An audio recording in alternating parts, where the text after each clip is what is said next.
રાજકોટના જંગલેશ્વર વિસ્તારમાં mega demolition સવારથી ચાલી રહ્યું છે ત્યારે જંગલેશ્વર મેઇન રોડ ઉપર આવેલું ગંગેશ્વર મહાદેવ છે તે વિસ્થાપિત કરવામાં આવ્યું છે ને એટલે કે તે પણ કપાતની અંદર આવતું હોવાથી ગંગેશ્વર મહાદેવનું આ મંદિર છે કે જે આપ દ્રશ્યોની અંદર જોઈ રહ્યા છો તેમને વિસ્થાપિત કરવામાં આવ્યું છે અને તેમનું પણ હવે ડિમોલેશન કરવામાં આવશે। અહીંયા પહેલાં પૂજા કરવામાં આવી હતી અને ત્યારબાદ આ મંદિર જે છે તે વિસ્થાપિત કરવામાં આવ્યું હતું। અહીંયા આપ જે પ્રકારે જોઈ રહ્યા છો કે આ જ જગ્યાએ બીજું પણ મંદિર આવેલું છે તેમને પણ અત્યારે વિસ્થાપિત કરવામાં એટલે કે ડિમોલેશન જે છે તેમનું કરવામાં આવી રહ્યું છે। ઘણી બધી એવી જગ્યાઓ છે ધાર્મિક જગ્યાઓ કે જેમનું પણ જ્યારે ટીપી સ્કીમ નીકળે છે ત્યારે તેમનું ડિમોલેશન કરવામાં આવી રહ્યું છે। ઉલ્લેખનીય છે કે અહીંયા જે ઘણા લોકો છે તેમની સાથે વાત કરીશું। શું કહેશો હાલ ગંગેશ્વર મહાદેવનું આ મંદિર છે તે વિસ્થાપિત ગંગેશ્વર મહાદેવનું મંદિર છે 70-80 વર્ષ જૂનું હતું। પછી અમને સ્ટાફ દ્વારા કહેવામાં આવ્યું કે આ મંદિરનું ડિમોલેશન થાય છે એટલે એનું વિધિવત રીતે અમારા શાસ્ત્રી સાગરભાઈ દવે સાથે વિધિવત રીતે અમે 3 ભાઈ આશીષભાઈ મહેતા, ઘનશ્યામભાઈ મહેતા અને પ્રયાગભાઈ મહેતા દ્વારા નિર્ણય લેવામાં આવ્યો અમે અહીંથી લઈ અને એનું પુનઃસ્થાપિત કરશું। પુનઃસ્થાપિત ક્યાં કરવામાં આવશે હવે? એ હવે અમે ઘર મેળે નક્કી કરી અને પછી અહીંયા મંદિર બનાવી અને પુનઃસ્થાપિત કરશું। શાસ્ત્રી છે તેમની સાથે વાત કરીશું। શું કહેશો મંદિર છે તે મહાદેવનું મંદિર હતું, કેટલા સમયથી હતું ને આજે તેમનું ડિમોલેશન થઈ રહ્યું છે?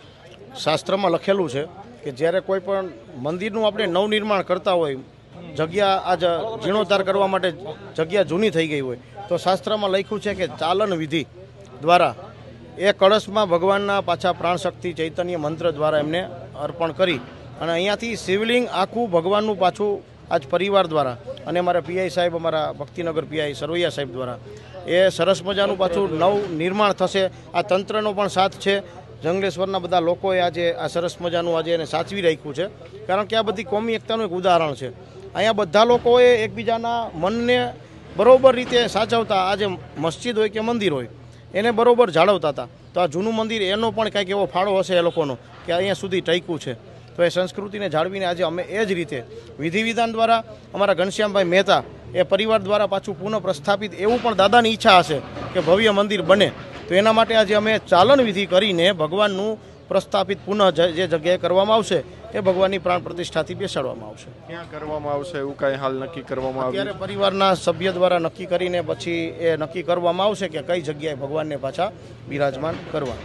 બિલકુલ, એટલે કે અહીંયા આપ જે પ્રકારે જોઈ રહ્યા છો તે ગંગેશ્વર મહાદેવનું આ મંદિર છે કે તે પુનઃ સ્થાપિત જે છે તે કરવામાં આવશે। હાલ ગંગેશ્વર મહાદેવનું જ્યારે મંદિર અહીંયા હતું 70થી 80 વર્ષ જૂનું આ મંદિર હતું તે પણ ડિમોલેશનની અંદર જ્યારે પીપીનો રોડ અહીંયા નીકળી રહ્યો છે ત્યારે આવી કપાતની અંદર આવી રહ્યું છે ત્યારે તેમનું પણ ડિમોલેશન કરવામાં આવી રહ્યું છે અને તે પહેલાં જે પૂજા અર્ચના કરવાની હોય તે શાસ્ત્રી અને અહીંયાના જે સ્થાનિકો જે છે તેમના દ્વારા કરવામાં આવી હતી ને કોમી એકતાનું ઉદાહરણ જે છે તે પણ અત્યારે અહીંયા પૂરું પાડવામાં આવ્યું હતું। ઉલ્લેખનીય છે કે જે છેલ્લા કેટલાક સમયથી જંગલેશ્વર વિસ્તારની અંદર ડિમોલેશનની કામગીરીને લઈને જે કાર્યવાહી ચાલી રહી છે ત્યારે આજે ડિમોલેશન જે છે તે શરૂ કરવામાં આવ્યું છે અને ડિમોલેશન શરૂ કરવાની સાથે સાથે જે મંદિર જે ડિમોલેશનની અંદર કપાતમાં આવતું હતું તેમનું પણ અત્યારે હાલ ડિમોલેશન કરવામાં આવશે।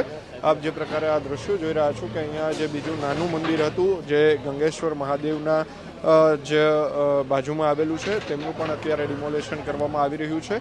એટલે કે જે કપાતની અંદર જે મિલકતો કપાઈ રહી છે તેમની સાથે ઘણી બધી ધાર્મિક જગ્યાઓ છે તેમાં લોકો સાથે સમજાવટ કરી અને ડિમોલેશન જે છે તે કરવામાં આવી રહ્યું છે। એટલે કે જે પણ નડતરરૂપ જગ્યાઓ છે તેમને તોડી પાડવામાં આવી રહી છે। ટીપી સ્કીમના આધારે જ્યારે કોર્પોરેશન છે તેમના દ્વારા જે અહીંયા જે રસ્તો બનાવવામાં આવી રહ્યો છે તે રસ્તામાં જે પણ નડતરરૂપ જગ્યાઓ છે, ગેરકાયદે બાંધકામો છે તેમાં કાર્યવાહી જે છે તે કરવામાં આવી રહી છે। ત્યારે આ જ દ્રશ્યો હું આપને ફરીથી બતાવીશ ગંગેશ્વર મહાદેવના કે જે 70થી 80 વર્ષ જૂનું હોવાનું અહીંયાના સ્થાનિકોનું કહેવું છે। તેમનું આ મંદિર લોકોને સમજાવટ કરવામાં આવી અને સમજાવટ બાદ જે પોલીસ તંત્ર છે, આરએમસી તંત્ર છે બંને દ્વારા સમજાવટ કરવામાં આવી અને ત્યારબાદ હવે આ મંદિર જે છે તેમનું ડિમોલેશન શરૂ કરવામાં આવ્યું છે। આગળની જે દિવાલો છે તે અત્યારે તોડવામાં આવી રહી છે।